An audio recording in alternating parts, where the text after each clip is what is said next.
Shalom Bapak Ibu Saudara-saudaraku yang terkasih dalam Tuhan Yesus Kristus.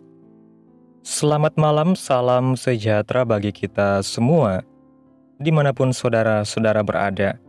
Selamat berjumpa di Renungan Kristen pada malam hari ini. Kiranya kekuatan dan sukacita oleh Roh Kudus melimpah dalam hati dan kehidupan saudara semua.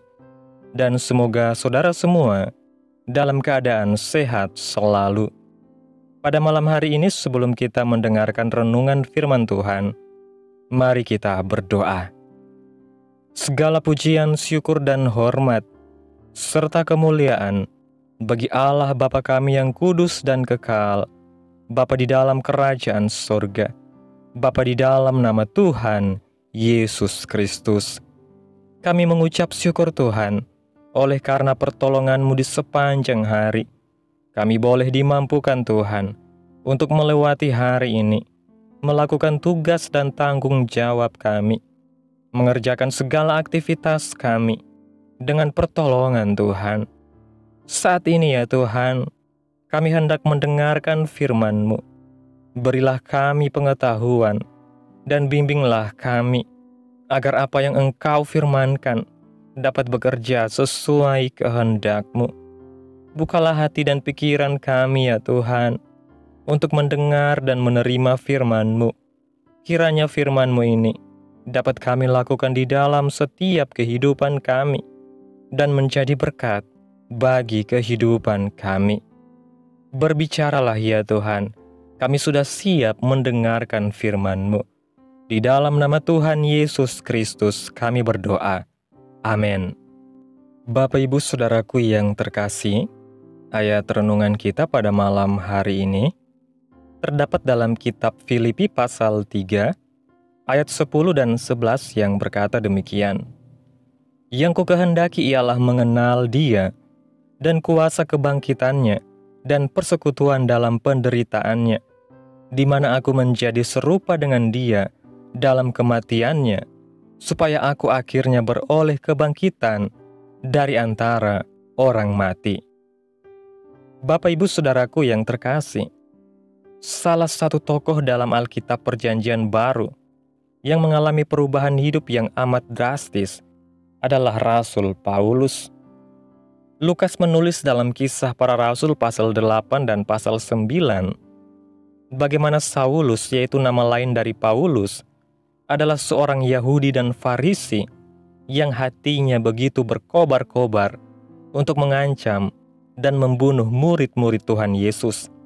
Saulus bahkan meminta izin agar dia diberi kuasa untuk memburu semua pengikut Tuhan Yesus, membawa mereka semua ke Yerusalem, agar semua pengikut Tuhan tersebut mengalami nasib kematian yang sama seperti yang dialami oleh Stefanus.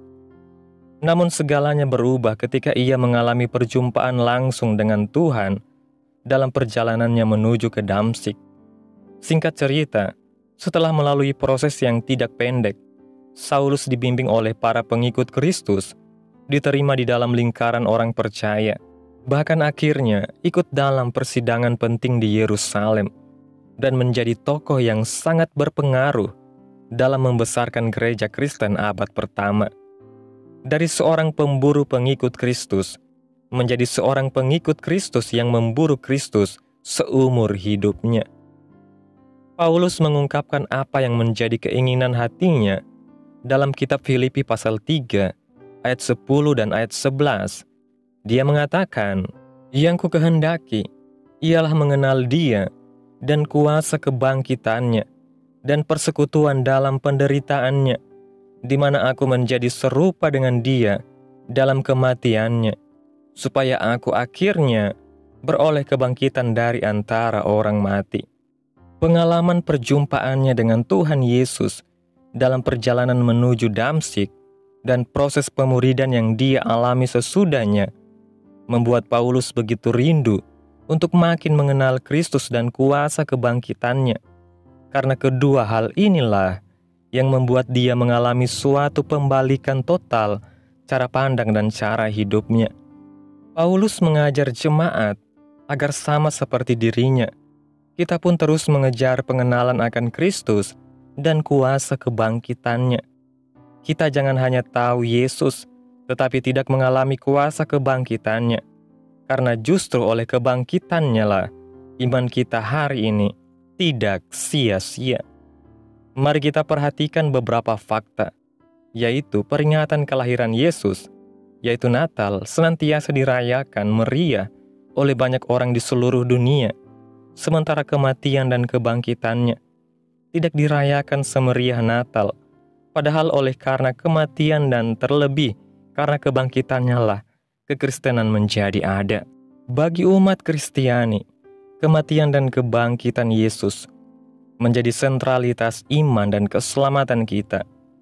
Semua orang di atas muka bumi ini mengalami siklus yang sama, yaitu lahir dan mati. Namun hanya ada satu pribadi yang bangkit dari kematian, bahkan mengalahkan kematian dan hidup selama-lamanya, yaitu Yesus Kristus. Dengan kematiannya, ia membuktikan kebesaran kasih-Nya kepada dunia, dan melalui kebangkitannya, ia memberikan jaminan keselamatan bagi mereka yang percaya kepadanya. Sebagai orang yang percaya kepada Kristus, marilah kita mengucap syukur dan mengenal dengan sungguh-sungguh akan Kristus dan kuasa kebangkitannya, bahkan mengalami kuasa itu. Yang pertama, kuasa kebangkitannya mengubah jalan hidup kita. Dalam kitab 1 Korintus pasal 15 ayat 20-22 mengatakan, "Tetapi yang benar ialah bahwa Kristus telah dibangkitkan dari antara orang mati sebagai yang sulung dari orang-orang yang telah meninggal. Sebab sama seperti maut datang karena satu orang manusia, demikian juga kebangkitan orang mati datang karena satu orang manusia. Karena sama seperti semua orang mati dalam persekutuan dengan Adam, demikian pula semua orang akan dihidupkan kembali dalam persekutuan dengan Kristus." Dosa membuat arah jalan hidup orang menuju kepada kebinasaan. Namun karena Yesus Kristus telah mati, lalu bangkit dari kematian dan mengalahkan maut, maka kita semua yang ada dalam persekutuan dengan diri Tuhan, sekalipun tubuh fisik kita akan mati, tetapi kita akan hidup kembali dalam kekekalan bersama dengan Dia. Ini adalah kasih karunia yang Allah anugerahkan dan jaminan keselamatan yang Yesus janjikan kepada semua yang percaya kepadanya. Namun, perubahan jalan hidup yang dialami oleh orang percaya bukan hanya berbicara nanti dalam kekekalan itu saja. Oleh karena kebangkitan Yesus dari kematian, perubahan hidup itu sudah terjadi sejak kita lahir baru, yaitu sejak menerima Tuhan Yesus sebagai Tuhan dan Juru Selamat pribadi kita.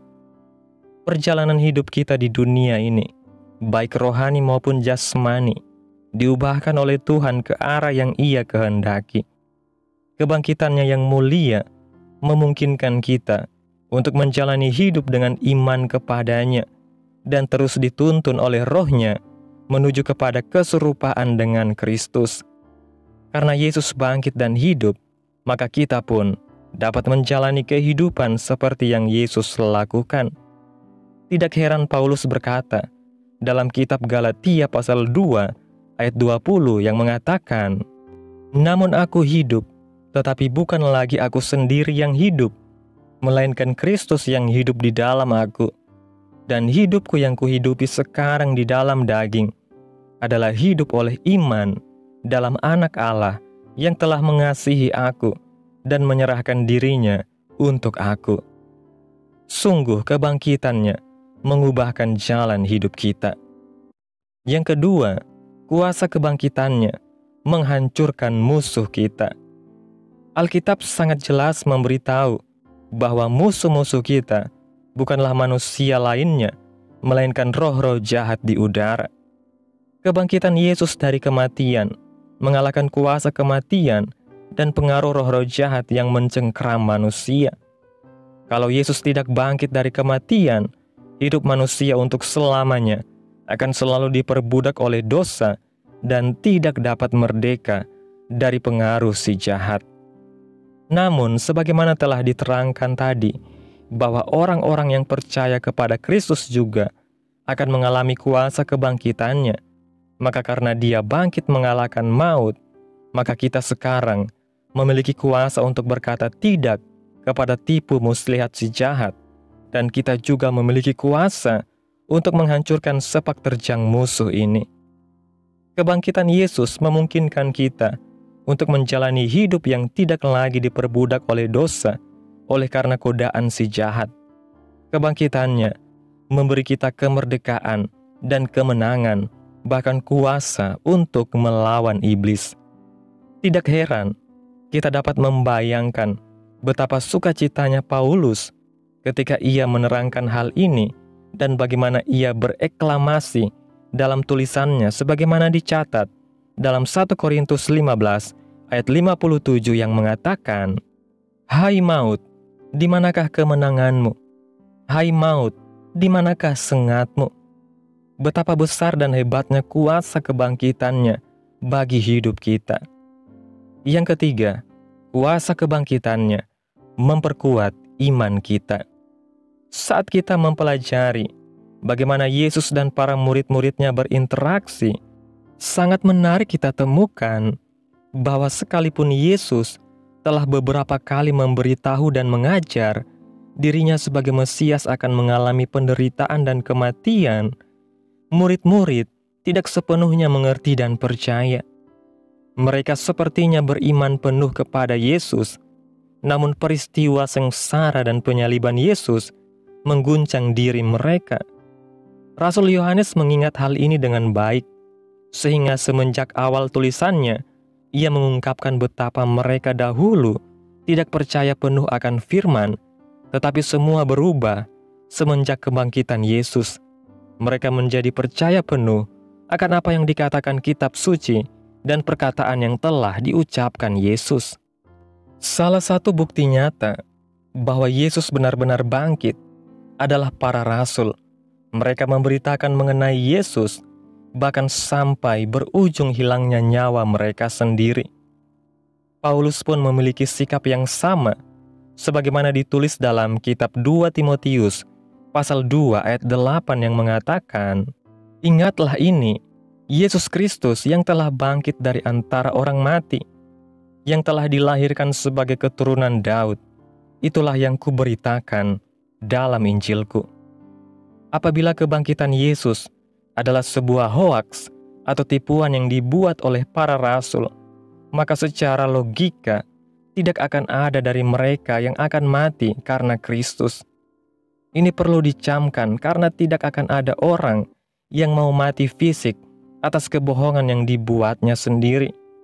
Orang lain mungkin saja mati untuk sebuah kebohongan yang dibuat orang lain, tetapi tidak ada orang yang akan mau mati untuk kebohongan yang dibuatnya sendiri. Para rasul telah melihat sendiri bahwa Yesus bangkit dari kematian, dan berita inilah yang senantiasa mereka sampaikan dalam penginjilan mereka. Iman para murid-murid menjadi semakin kuat mengetahui dan percaya Yesus bangkit dari kematian. Hari ini, kita pun dengan iman percaya bahwa Yesus telah bangkit dari kematian, mengalahkan maut, dan memberi kita kemenangan. Bapak Ibu Saudaraku yang terkasih, kesimpulan renungan pada malam hari ini. Perjumpaan Paulus dengan Kristus di jalan menuju Damsyik mengubah hidupnya secara radikal. Dari seorang pembenci, ia menjadi pecinta Kristus yang sejati, dan dari seorang penganiaya, ia menjadi pemberita Injil yang penuh kuasa. Apa yang dialami Paulus bukanlah sebuah momen sesaat, melainkan buah dari kuasa kebangkitan Kristus yang nyata bekerja dalam hidupnya. Kuasa kebangkitan Yesus Kristus tidak hanya berlaku pada masa itu, tetapi masih dan akan terus bekerja hari ini, mengubah jalan hidup, menghancurkan musuh rohani, dan memperkuat iman kita. Kita tidak hanya percaya bahwa Yesus hidup, tapi kita juga dipanggil untuk mengalami kuasa kebangkitannya setiap hari dalam kehidupan kita. Karena itu, Marilah kita tidak hanya merayakan kelahirannya, tetapi juga menghidupi kuasa kebangkitannya yang sanggup memerdekakan, memperbaharui, dan menguatkan kita. Sebab iman kita bukan iman yang mati, melainkan iman yang hidup, karena Tuhan kita hidup. Mari terus mengenal Dia, hidup dalam kuasa-Nya, dan setia sampai akhir. Amin. Tuhan Yesus memberkati. Demikianlah renungan firman Tuhan pada malam hari ini. Biarlah menjadi berkat bagi saudara yang sudah mendengarkan. Dan untuk menutup renungan pada malam hari ini, mari kita berdoa. Segala pujian, syukur, dan hormat, serta kemuliaan bagi Allah Bapa kami di dalam kerajaan sorga. Bapa yang kekal dan mulia, Bapa di dalam nama Tuhan Yesus Kristus. Kami bersyukur Tuhan atas pertolongan-Mu, penyertaan-Mu, juga atas kasih dan berkat-Mu dalam kehidupan kami.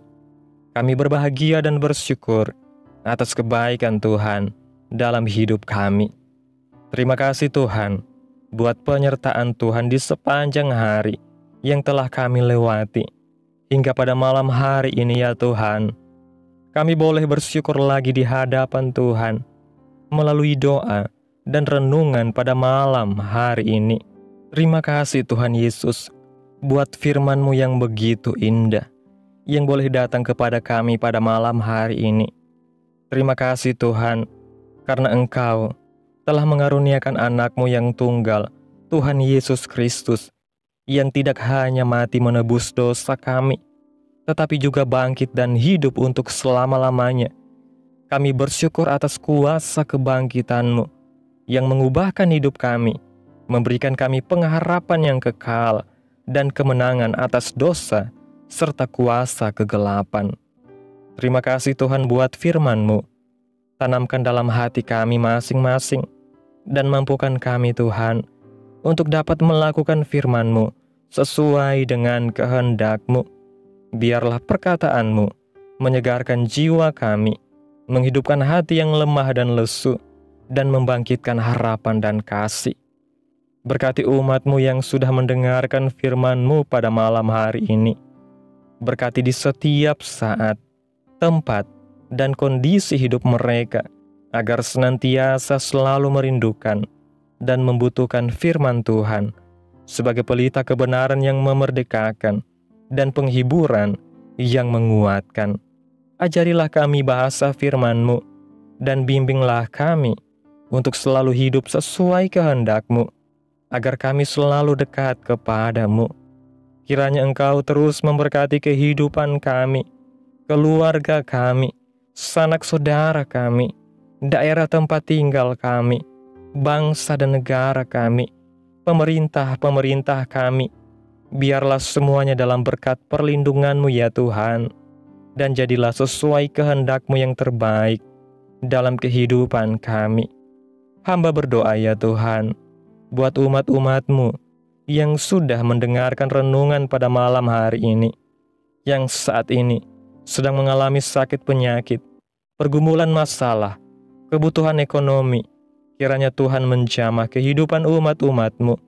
Sembuhkan sakit penyakit mereka, pulihkan keadaan umat-umat-Mu, berkati perekonomian mereka, serta berikan jalan keluar dalam setiap pergumulan masalah yang umat-umat-Mu sedang hadapi. Dan ajarlah kami ya Tuhan, untuk selalu berharap dan percaya sepenuhnya hanya kepada Tuhan Yesus. Pada malam hari ini ya Tuhan, kami akan beristirahat dalam tidur kami. Tutup bungkus kami oleh kuasa-Mu. Hindarkan kami dari segala kecelakaan, mara bahaya, sakit penyakit, orang-orang jahat, kuasa-kuasa kegelapan, iblis, bencana-bencana alam, hal-hal yang tidak kami inginkan. Tuhan singkirkan, Tuhan jauhkan, Tuhan hancurkan, hanya di dalam nama Yesus. Kiranya Engkau sertai dan lindungi kami di sepanjang malam ini, sehingga kami boleh bangun besok pagi dengan tubuh yang sehat, kuat, dan diberkati oleh Tuhan. Terima kasih Tuhan Yesus. inilah yang menjadi doa kami. Mari kita berdoa. Bapa kami. Bapa kami yang di sorga, dikuduskanlah nama-Mu, datanglah kerajaan-Mu, jadilah kehendak-Mu di bumi seperti di sorga. Berikanlah kami pada hari ini makanan kami yang secukupnya, dan ampunilah kami akan kesalahan kami, seperti kami juga mengampuni orang yang bersalah kepada kami. Dan janganlah membawa kami ke dalam pencobaan, tetapi lepaskanlah kami daripada yang jahat, karena Engkaulah yang mempunyai kerajaan, dan kuasa, dan kemuliaan, sampai selama-lamanya. Amin. Mari kita terima berkat Tuhan. Tuhan memberkati engkau dan melindungi engkau. Tuhan menyinari engkau dengan wajah-Nya, dan memberi engkau kasih karunia. Tuhan menghadapkan wajah-Nya kepadamu, dan memberi engkau damai sejahtera. Terimalah berkat Tuhan, di dalam nama Tuhan Yesus Kristus. Amin. Selamat malam, selamat beristirahat. Tuhan Yesus memberkati.